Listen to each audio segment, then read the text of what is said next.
Good afternoon. We'll be talking today about the ways of writing email and the techniques and etiquettes. And we'll also be talking about what are the type of emails and the timeline that we need to look for while replying to an email. Now, if you look into the email, it's a communication where you are sending certain information to the other person and the person is not in front of you. So the email, when you send, it has to be very clear and it should communicate the information that you want to communicate very clearly. Now, if you look into it, the first thing that starts with is with your subject. When you look into the email inbox, for example, there will be thousands of email in other person's inbox. If the subject is not attractive, then there are chances that the other person is going to ignore your email. They're not going to open it.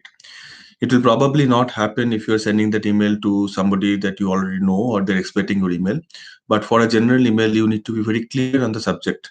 When I say subject, I don't mean like it has to be really cheesy or it has to be really fancy, but it should communicate the content, it should communicate the purpose clearly. So let's take an example that you are sending an email to your mentor or your guide for a project report. So your email subject should clearly state that it's a project report, right? And then you should also talk a little bit more about the context. So in case you are submitting a project report which is due on certain date, so you can also mention project report due on last Friday. So it is clearly communicating the context, it is clearly communicating the purpose of sending the email, and it is likely that if it is communicated clearly, the other person is going to probably read that email, open that email. It will not be going unnoticed. So the next thing that you have to think about is once the person opens that email, what is the content of the email? So the content of the email, if you see an email, any kind of email, that is probably divided into three different sections. The first section, that we call it a top section, that is what they read immediately. If the first section is not interesting, then the person is not likely to continue reading email. So if you look into the global studies on email, there are certain studies they have done on communication, which basically says that the email, the first paragraph should talk about the context. It should also talk about what is expected from this email, like the agenda, and also in case any kind of information is required from the recipient, then it should also communicate that with a clear deadline. So in email, they talk about level 0, level 1, level 2, level 3. So the context or the first paragraph is basically level 0, which sets the entire context. It talks about what is the purpose. It talks about what is the deliverable expected, if at all, anything. And then level 1, level 2, level 3, it's more descriptive elaboration of the whatever content you have mentioned in first paragraph. So let's go back to the example of sending email to your mentor, and let's say you're submitting a project report and you have certain questions on the project report that you want to ask the mentor. So the email context of the level 0, the first paragraph could be something like this, like you are submitting the project report that was due on next Friday. Obviously, if it's already due, then you can't ask questions probably. Then you can also mention in the first paragraph itself that I have attached the project report. However, I have few questions. I'd be obliged if you kindly answer this question within next 2 days so that I can submit the report on time. You could also use the word, for example, appreciate. You could use the word, I would really appreciate it. Okay, those are the keywords that you can use in the first paragraph. Now, one more thing that you want to think about is when you're writing an email, you should probably use when you are writing sentence, for example, instead of saying, I will be grateful if you kindly reply to this email within next 2 days, you should probably say, I would be grateful if you could reply to this email within next 2 days. This matters a lot, if especially you are talking to somebody who is in the United States, and this is the kind of communication they expect. It's not even if it is future, we should talk in terms of could, would, I would really appreciate if you could do this, right?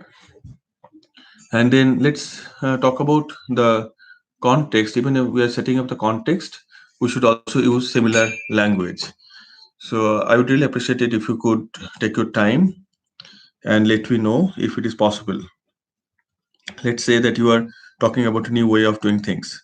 So let's say you are talking about a new way of working on a project, right? So you can probably say that I have mentioned the details, which is different from the methodology we had discussed in the last meeting. I would really appreciate it if you could take a look at it and let me know if I could proceed further in the same direction.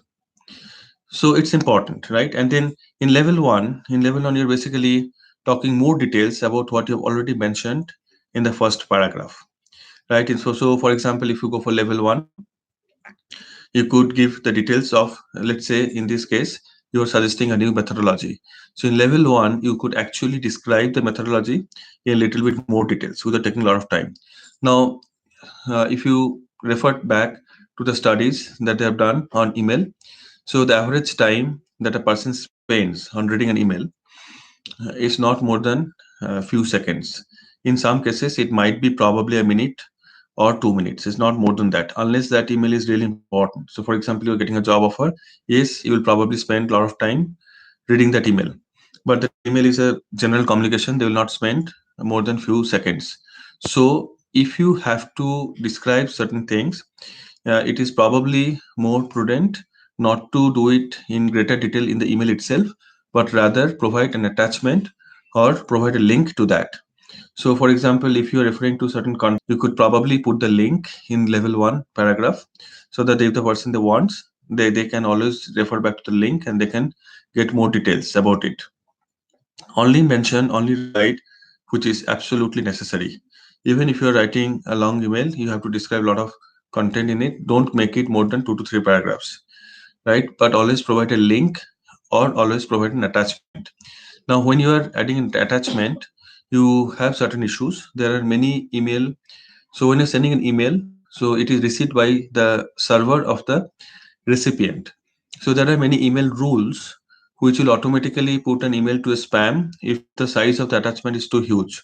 So when you send an email through Google like Gmail, you might have observed that if the size of the attachment is too high, then it automatically uploads that content into a drive and it will give a link to the drive in the email itself. So when you receive that email, you have to click on the link and you open the drive, you can download the file from there. So you should follow the exact same policy while you're sending an email. If it is, if the attachment is not smaller in size, you should probably put it in a drive and put the link. If the content is already available somewhere in internet, then you put a link to that particular content in the email itself. Now, when I talk about email, it should also clearly communicate what is the deliverable expected from the person who is receiving that email. Now, if you want somebody, for example, in this case, if you want your mentor to review your content and reply back to you or suggest certain ways in a specific time period, that must be written in that email. So I'd really appreciate, like we discussed, if you could look into it and let me know within next Thursday, right? So then the recipient who reads the mail, they know, okay, what is expected and they will act accordingly. Sometimes it is also possible that you know the recipient would not be able to provide the information to you, but you also know that recipient might know somebody who might be of help to you for this particular reason. So in that case, you could mention in your email. I'd really appreciate it if you could let me know the details within the next 2 days, or connect me to somebody who can help me out with this content in this regard, right? So again, put a timeline. It's very important to put a timeline. Now, when you talk about the email language, there is something called reading scale. So in the reading scale, it basically talks about what is the grade, equivalent grade for the content that is mentioned in that email body, or it is also applicable for any kind of business communication. So normally they say that the reading grade or reading scale should be equivalent to seventh standard or eighth standard, which basically means the kind of English that a student of seventh standard or eighth standard would write, the same level of English you should be using for writing the content of an email or any kind of business communication. Now, you might ask me, like, how do you know that what is the actual reading grade for this content that we are writing? If you go to Microsoft Office, for example, if you go to Microsoft Word, there is something called readability statistics. So if you go to File, any version of Word, you go to File, Properties, or File, Options, and then if you go to the tab that talks about readability, there is an option which says Show Readability Statistics and Reading Grade. So if you check that option, then whenever you go back to the content and press the button for showing the readability statistics, it also tells you what is the equivalent grade for the content that you have written. So in this case, we should ensure that the equivalent grade of the content that you've written is not more than 7 standard or 8 standard, or even not less than 7 standard. So it will tell you all this information over there. Now, when you're writing email, there are a lot of cases where we might miss out on something. There might be a typo. So every email editor, whether you're using Gmail or you're using Outlook or something, it also has got a built-in facility for checking the spelling and grammar. So feel free to use that. In fact, I would encourage that all of you should use that facility to check the grammar and the spelling. Now you also have certain plugins like Grammarly. We are also giving one plugin to the mobile app. So it's called Sentence Share. So if you integrate that plugin with your email client, then it keeps on checking um, randomly what you are writing, and it will tell you that what is the problem, if there is any at all, and it will highlight that content and you can change it. It will also give you some suggestions. So this app, this tool that we're talking about, Sentence Share, is already available to all of you. You can download it and you can create a login. You can integrate with the email client, with your browser, and it will continue working from there. The email that you're sending, there is always a timeline from your side as well. When you receive an email, what you're supposed to do. So when you receive an email, first of all, make sure that you are the intended recipient of that email. A lot of times you might have received that email in error. If you have received that email in error, then you should probably reply to the sender mentioning that you are not the intended recipient of that email. And if you know who should be the intended recipient, then you should probably mention that name or forward that email to that person. Now, when you forward that email, or it may be a group email where multiple people are copied and you might be the intended recipient, but you want to add one more person in that conversation. So in that case, you should always follow the protocol. When you're replying to the mail, adding somebody, then mention that plus one to XYZ person whom you have added. Or you can mention adding whoever is the person. Let's right. So that should be the first line of the email, so that it is evident for everybody that you have added one more person in that group conversation. And then you can put a reply what you want to talk. You can put a content after that. Even if you are forwarding the message to somebody who is the intended recipient and you are not the intended recipient, in that case also, please make sure that you are marking a copy to the sender, so the sender is aware of the fact that you are forwarding that email to somebody else. So that's a basic email etiquette, I guess. Right? Even if you are forwarding that email to a group of people, always add the sender or the group of senders, whoever is marked as CC in the original email, you add that so that they can get the content over there. Now, when you are forwarding an email to a domain, then if you're using a client like Outlook, by default, it will not download the images which are there in the email.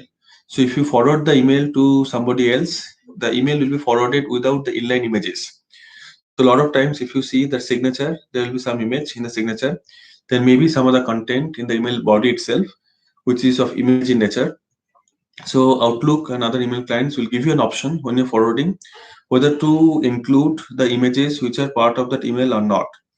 If you are including the images, it's okay. If you feel it's not required, then you can go ahead to the default settings. The default setting is not to download the images, only to forward the content. Now, if you look into the email forwarding, you might be forwarding from a trusted domain to a non-trusted domain. So if you go to Gmail, for example, it will give you an warning that you are sending this email to an external person. So let's say in your company or in institution, everybody has this particular domain. and then you're forwarding to somebody who has got a Gmail account who belongs outside the institution. So Gmail has got this default filter and many other email client which will warn you that whether you have included that name by mistake or it is the intended recipient of that particular email. Now for email security, there is an option of getting the email digitally signed. So if you have a digital signature installed in your computer, then there is an option to sign that email digitally and forward it to somebody. Now, in case of email, for that email to be considered signed digitally, you need to get a class 2 signature. So class 2 signature is available from many vendors in India, authorized and approved by government of India. So you can get a class 2 signature, you can sign that email, you can forward. The email may contain also certain documents such as PDF documents. Now, PDF documents can be separately signed digitally using your class 2 signature. PDF documents can also have inline forms. Now, so when you want certain information from the recipient, so you have a couple of options. You might give a link to a page where the recipient will go in and put the information there. You might also include an inline form. So a lot of times you might have seen, especially in Gmail, for example, when you get a calendar invite, so it will give you two options, yes and no, inside the email itself. So that's called inline form. So inline form, to build an inline form, you don't need to code manually. You do not need to know coding necessarily. You can actually use different tools. For example, Adobe, they have got a lot of tools which you can use to build that inline form and integrate that in the email itself.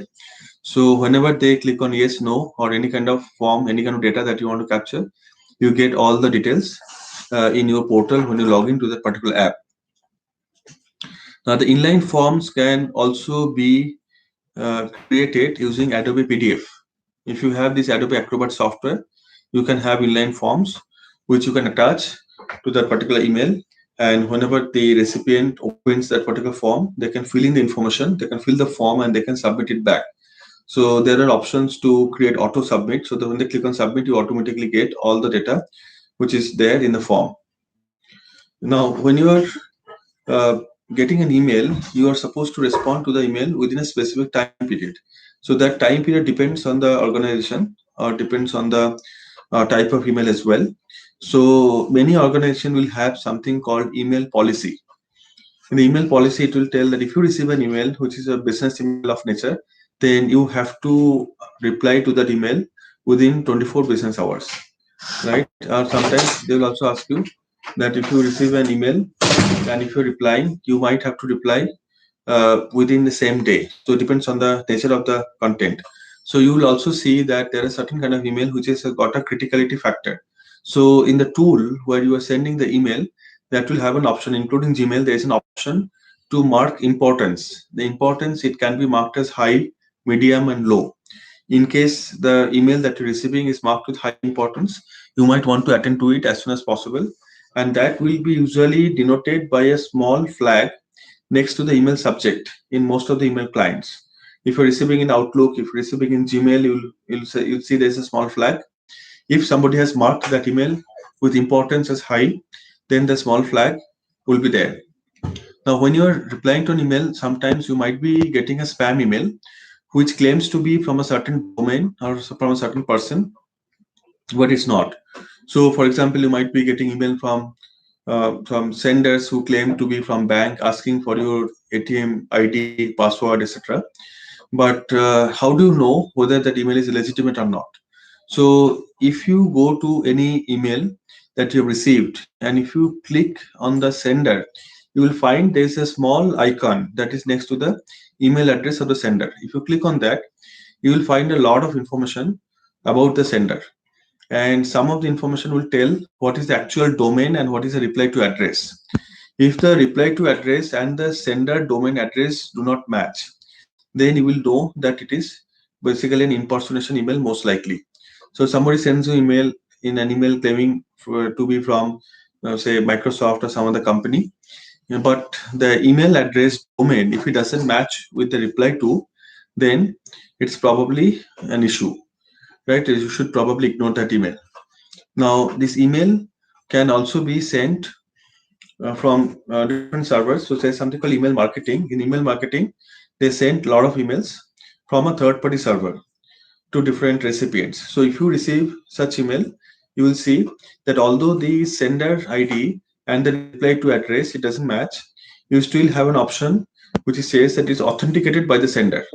So think about it almost like an assistant. So you have an assistant who sends mail on your behalf, and when the reply comes, the reply should come directly to you. So that is perfectly legitimate. So just the fact that sender ID and the reply to address it doesn't match doesn't mean that email is not legitimate. It can also be verified by or approved by sender type of email. So you need to look into that small flag which says verified by the sender or approved by the sender, which is okay. Then when you are creating an email and you are sending to somebody, so you also need to think that what is the like timeline. So there is something called expiry of an email. So Google has got this feature, and many other providers also have got this feature. So expiry of the email, that's probably a new concept, which basically tells that once that particular time has elapsed, then email will no longer be available. So in this case, what happens, at least in the case of Google, that email, whatever you type, it never typed or never attached to the email itself. Instead, they send a link to the email. When the recipient opens the email, they will only see the link, but the content of the link will also be loaded along with the link. So recipient will not understand that it is actually a link and not an email itself. And this content is being loaded from a server. So after a certain date and time, when the expiry date is already there, so this content will no longer be available. So the recipient, if they open to that email again, the link will not fetch any data at all. So they will see a probably a blank email. When you are sending an email, you can also set the expiry date. If you are doing it in Gmail, that's quite easy. In Gmail, there's an option plugin which will enable you to set an expiry date for that email. Now, the email will also have something called the date, right? So the date when the email is sent and the date when the email is received, right? So there are software which are available through which the sender can actually change the date when email is sent. So even if the sender is sending the email now, but they can pretend that email was sent like 5 days back. That's perfectly possible using a software. How to do that? If you go to Gmail, there's an option to change the sending date. It's available under Gmail Lab, right? But if you are the recipient, so if you click on the small button that we discussed next to the sender address, it will open up and it will also show whether the date change is authenticated by the sender or the date change is just a mere date change. There is an undo option in Gmail. So undo option will let you recall any message that you have already sent. So you might have sent a message by mistake, then but you do not want to send a message or you want to make some changes to the message and then send it, then you can go for that option.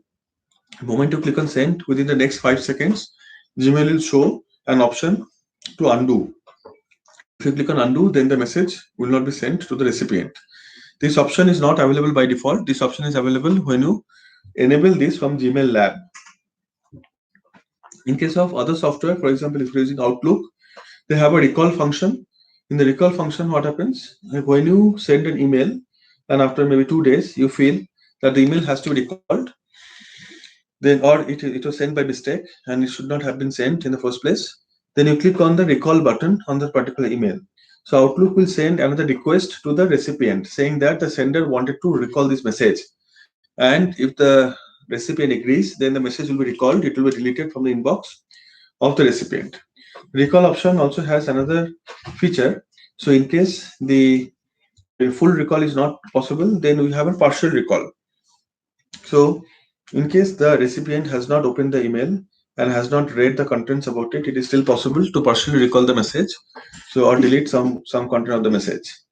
Now email can be really fun also. So if in email you can embed a lot of code, so you can see whether the person who is reading that email, whether they have opened the email, they have forwarded, all this can be tracked. So for this, you need a tracking code. Now this tracking code, from where do you get?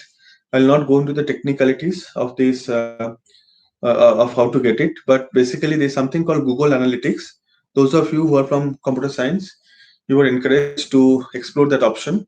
Go to Google Analytics, create a link, create an ID, and create a code, tracking code.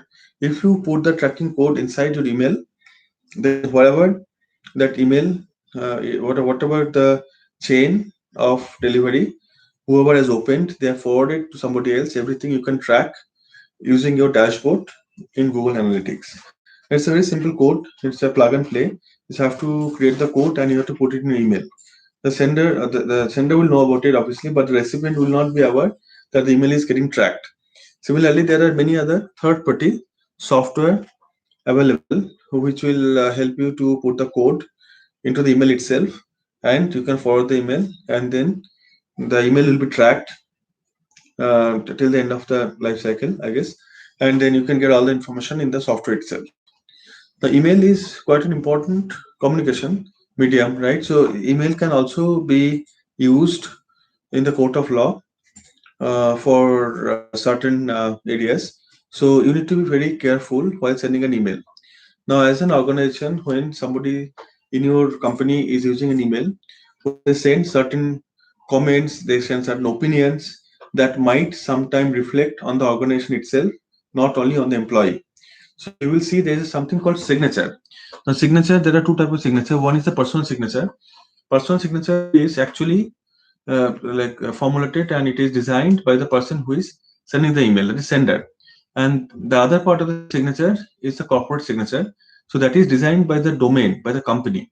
So if there are 4 employees in a company, the company might create a signature so that whenever any employee they send an email, it will automatically add that signature to the email. Signature is always added at the end of the email. So it's more like a disclaimer. Now you have already constructed the email subject. It is fine. You have done this level 0, level 1, level 2, level 3 if it's required. The 4 levels you have done it, and then at the end you have also mentioned what is the deliverable you expect from the recipient and by which date. So the other part of it is, and then you have also designed a nice signature. In a signature, there are a couple of things that you should probably pay attention to. One is the name of the person who is sending the email, in this case, your name. And if it is a business communication, then it should probably also have the designation and the contact number. Designation, contact number, and sometimes you should also mention the email.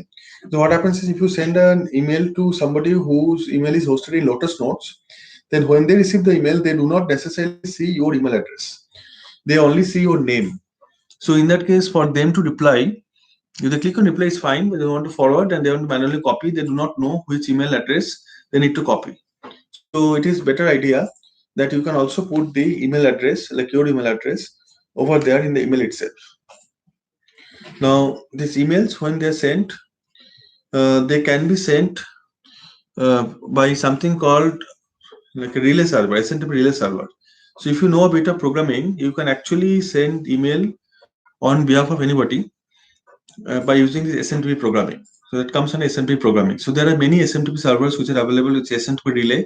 They're called. Usually they will have some kind of control. So when you're sending email on behalf of somebody to any number of recipients, that process is basically nothing but spamming. Now to prevent the spam, the servers worldwide, they have created certain rules, and they have also put certain checkpoints in place. So as we discussed earlier already, if you are receiving that email where the sender ID is different from the reply to ID, then it is most likely a spam, unless you look into the particular scenario that it was approved by the sender itself, which will be noted in the email itself. Right. So for spam, they also have certain other rules that, like the amount of text that is there in the email versus the amount of image and other content that is there in the email. Right. So the text has to be as much as possible. Now, the best way to practice email writing is to practice writing. Obviously, there is no other shortcut. So, what would be ideal for all of you guys will be to start practicing, write different kind of email. And remember, this is not the English that is important in business communication. It is the communication, it is the thought process, how you are putting down the thought process, whether you are following the basic rules that you discussed, the level 0, level 1, level 2, level 3, making sure that you are addressing the person the right way, the subject is very clear, and the context is set in the first paragraph itself, and also the subject, and also it has got like a clear deliverable that you're expecting from the recipient, if at all. And if that is the case, then the timeline. Sometimes you might only want the recipient to review that email and get you some suggestions or comments or advices. So you mention that as well. But at the end of the day, it is some kind of deliverable within a certain date. And if you are practicing, you should also consider actively including the tools that we discussed, like Grammarly or Sententia, in your browser, so that when you're typing, it will automatically check for spelling and grammar mistake. It will also give suggestions in local language, some of it. So you'll get some idea on the content. You'll get some control over the content. So that's all pretty much for now, for today. And you will have, if you want, you can go through YouTube. You can go through other channels, and you can see that there are many communications which is available on the email etiquette, and they'll talk about the rules, and they talk about the different options of sending email. Even there are books available. So these books you can search online and you can buy the books. It might seem that email is nothing but just communication, but email is quite important. In many cases, the progress of the next step depends on what email you sent. So if the email is not clear, for example, you're meeting with a client, you are going to visit somebody, if the email is not clear, they may not take it to the next step. So email has to be very clear and it's quite important. Now for the assignment, we will talk about an assignment, and we will encourage all of you to work on the assignment, and I'll also explain how you can submit the assignment in the portal. So let me talk about the logistics part before I talk about the assignment. In the campus technology portal, not in a mobile app, if you go to campus.technology, then there's a portal, and you can click on the student login option. So the site, it is called campus.technology. It's not campustechnology.com or .in or anything like that. It is campus.technology. You have to type campus.technology in the browser, not in Google. Right. So when you open that site, you go to student login and give your username and password, the same username and password that you're using for your current app. And then on the left hand side, there's an option called live project. And in the live project, there's an option called submit live project. So what you do is you go there, you create these project details, and then the email part one assignment submission, and then you submit the assignment. So it will be reviewed by somebody, and if you have any specific comments, we can always get back to you. Now, regarding the assignment is to write a business email to a prospective person you are going to meet for research project grant. So you might be working on a research project, or you are thinking about working on a research project, and you need some grant. You might have discussed with somebody about this project, and they have promised to review your project and give you some grant. However, they are not known to you, they are unknown people. And the second thing is, they do not have much idea about the project. It is only a verbal communication, but they've agreed to review the project in details and see the feasibility of funding. So in this case, you have to write an email to the person asking for an appointment for the next meeting, so that you can go and meet in person and discuss the project in detail. And obviously, what you're expecting out of it, you're expecting an appointment. So that part should also be clearly mentioned, that you're expecting an appointment from the other person, right? You can say that, let me know what time works for you. And if you have a timeline, you can also mention the timeline, that I would like to see you within next 1 month to discuss a certain topic. So you should mention that in the email itself, right? And once it is created, then you can go to this campus technology login, student login, and you can upload that assignment. Now this assignment does not have any word count limit, but as we discussed already, a long email nobody reads, right? So everybody will probably pass through it. So it is better to write a very crisp email with the content, with the subject, with the context. Make sure that you're mentioning why you are writing that email, and also what the deliverable, and make it very short, not more than 2 to 3 paragraphs, right? So that's the assignment, and please work on it, and we'll meet again in the next class. Thank you.